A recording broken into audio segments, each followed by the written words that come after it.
আমি চাইছি সেই পশ্চিমবাংলার মানুষের কাছে, যেই সব মানুষ আজকে 2026-এ বিধানসভা ভোট, 2026-এ বিধানসভা ভোট, আমি সেই পশ্চিমবাংলার মানুষের কাছে একটাই জিনিস চাই, একটু তোমরা ভোটটা দেবে একটু দেখে শুনে। তার কারণ যে পশ্চিমবাংলার মুখ্যমন্ত্রী মমতা, যে আমার একটা দিদি, ওনার ভাইপো আমার একটা ভাগনা, যেইভাবে পশ্চিমবাংলাটাকে তুলে ধরেছে, আজকে আবাস যোজনা ঘরের টাকা, ইন্দিরা আবাস ঘরের টাকা, বিধবা ঘরের টাকা, সবাই বলেছিল এই টাকাটা মেরে দেওয়া হয়েছে, বলছে ঘরের টাকা দেবে না, এইসব একটা মমতার চাল। আবাস যোজনা ঘরের টাকা একটা মমতার চাল, যে 100 দিনের টাকা একটা মমতার চাল। কিন্তু এখন যেটা বুঝতে পারছি, প্রত্যেকটা গরিব মানুষ যারা অসহায় থাকবার জন্য নালায়েক হয়ে যাচ্ছে, মুখ্যমন্ত্রী সেইটা খবর নিয়ে দেখেছে। প্রত্যেকটা গরিব মানুষ যাদের থাকবার জায়গা নেই, তাদের ঘরে অর্ধেক করে টাকা এখন দেওয়া হয়েছে, 60,000 করে টাকা। আবার ঘর মোটামুটি যতটা মাপ দিয়েছে করলে আবার বাকি 60,000 দেবে।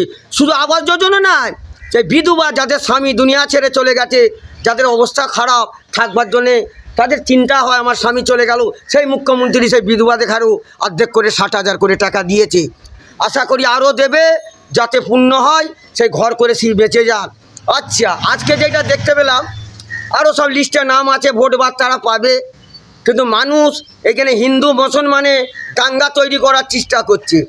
আজকে লক্ষ্মী ভাণ্ডারের টাকা, লক্ষ্মী ভাণ্ডারের টাকা প্রথম আমি দেখলুম 800 টাকা করে ঢুকতো, তারপরে কয়েকদিন পর দেখছি এটা 1000 টাকা হয়েছে, তারপরে দেখলাম 1200 টাকা, তারপরে দেখলাম 1500 টাকা। তাহলে এই 1500 টাকা লক্ষ্মী ভাণ্ডারটা 2000 তো হতে পারে। ওই জন্য ভাই, পশ্চিমবাংলার মহিলা হোক পুরুষ যেই হোক না কেন, আমি তোমাদের ঘরে হাত জোর করে ক্ষমা চেয়ে বলছি, ভোটটা দিবার আগে একটু চিন্তা ভাবনা করে দেখবে ভোটটা কাকে দিলে 2026-এর পরে এর থেকে কোনো হাইফাই উন্নতি হতে কতক্ষণ। তাই আজকে দেখলাম আমডাঙ্গায় কাসেম সিদ্দিকী হুজুর, যে 52 জেলার পীর, পীরের আওলাদ, আমডাঙ্গায় তাকে মুখ্যমন্ত্রী ভালোবেসে ভালোবাসার টানে এমএলএকে দাঁড় করিয়েছে, সেই কাসেম সিদ্দিকী হুজুরকে। আমি চিন্তা করে দেখুন, ওরকম ফুরফুরা একটা ভালো মানুষ থাকে, আছে, সারা জীবন থাকবে। সবাই চিন্তা ভাবনা করেছিল ফুরফুরা শরীফে কাসেম সিদ্দিকী হুজুরকে একটা এমএলএর আমডাঙ্গায় টিকিট দেওয়া হোক। কেন? ওর মধ্যে গরিব মানুষের ভালোবাসা আছে, ময়াদা টান আছে।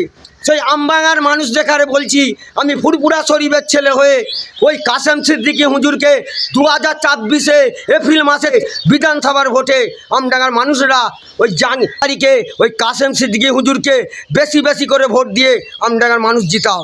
তারপরে দেখবে ওই পীরের আওলাদ ওই এমএলএ হবে, আবার একটা মানুষের কাছে যেন ভালোবাসার হাত বেরিয়ে দেবে, সেই 52 জেলার পীরের আওলাদ এই কাসেম সিদ্দিকী হুজুর। আজকে দেখলাম জাঙ্গিপাড়া থেকে শ্রীরামপুর অবধি অনেকই গরিব মানুষ দিনে যায়, অনেকই মানুষ দিনে যায়, কে কোর্টে যায়, কে থানায় যায়।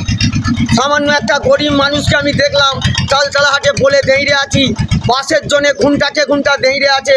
তাকে আমি জিজ্ঞেস করে দেখলাম, আপনি কোথায় যাবেন? বলছে আমার জায়গা নিয়ে ঝামেলা চলছে বাবা, আমার কি কষ্ট হচ্ছে, এই মুহূর্তে কোর্টে যে না পৌঁছাতে পারলে সেই জায়গাটা আমার হাতছাড়া হয়ে যাবে। টোটো গাড়িকে বলছে টোটো গাড়ি যেতে চাইনে, অটো রিক্সাকে বলছে অটো রিক্সা যেতে চাইনে। সেই জাঙ্গিপাড়ার এমএলএর আমি 1 নম্বর ভক্ত, বিধায়ক, পরিবহন মন্ত্রী, তার কাছে আমি তার ছেলের মতন অনুরোধ করব, জাঙ্গিপাড়া থেকে শ্রীরামপুর অবধি মাঝে সাঝে সপ্তাহে 1টা কি 2টো যেটি বিধানসভা ভোটের পর বাস দেওয়া হয়, আমি সেই সেনাশিস এমএলএ যার বাড়ি যাই, পরিবহন মন্ত্রী, তার কাছে অনুরোধ, জাঙ্গিপাড়াতে শ্রীরামপুরে ভোট বাদের চেষ্টা করবে, যাতে 2-1টা বাস জাঙ্গিপাড়াতে শ্রীরামপুর দেওয়া হয়।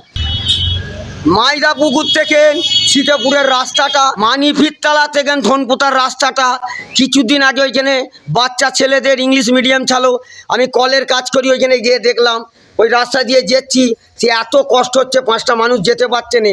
ওই জন্য আমি সেই মুখ্যমন্ত্রীর সেই 1 নম্বর ভক্ত, ফুরপুরা শরীফ ছাতারা বটতলায় আমার বাড়ি, যে পশ্চিমবাংলার 1 নম্বর ভক্ত, সেই ফুরপুরা শরীফ ছাতারা বটতলার ছেলে, সেই মুখ্যমন্ত্রীর কাছে আমি একটাই অনুরোধ করব, সেই অভিষেক আমার ভাগনার কাছে অনুরোধ করব, ওই ধনপুতা থেকে মানি বিদ্যালয় যে রাস্তাটা যেচ্ছে বিধানসভা ভোটের পরে, সেই রাস্তাটা যাতে ভালো হয়, যাতে হিন্দু মুসলমান ওই রাস্তায় চলাহাঁটা করে, তারা ওই রাস্তায় চলাহাঁটা করে যাতে ওরা ভালো থাকে। আমি ওই জন্য সেই পরিবহন মন্ত্রী জাঙ্গিপাড়ার বিধায়কের কাছে অনুরোধ করব, ওই রাস্তাটা যাতে ভালো হয়, 5টা মানুষ যা আশা করুক। আমিও চাই সেই জাঙ্গিপাড়ার এমএলএ পরিবহন মন্ত্রী 2026-এ 29 থাকে এপ্রিল মাসে ভোট, আমিও চাইবো সেই জাঙ্গিপাড়ার থানার এলাকার মানুষকে, সেই সেনাশী দাদাকে, পরিবহন মন্ত্রীকে বেশি বেশি করে ভোট দিয়ে আবার তাকে এমএলএতে বসাও চেয়ারে, তাকে আবার যেন পরিবহন মন্ত্রীর পাওয়ার দেওয়া যায়। তার জন্য আমি এমএলএর কাছে অনুরোধ, সামনে রাস্তাঘাটগুলো যেইগুলো আমি বলছি যেন ওইটা চেষ্টা করে গরিব মানুষের যাতে উপকার হোক, আমি এইটাই এমএলএর কাছে চাই। সেই এমএলএর নাম করি আমি যেইখানেই যাই, আমি পশ্চিমবাংলায় এত এমএলএ আছে কাউর নাম করিনি, সেই সেনাশী দা পরিবহন মন্ত্রীর নাম করি।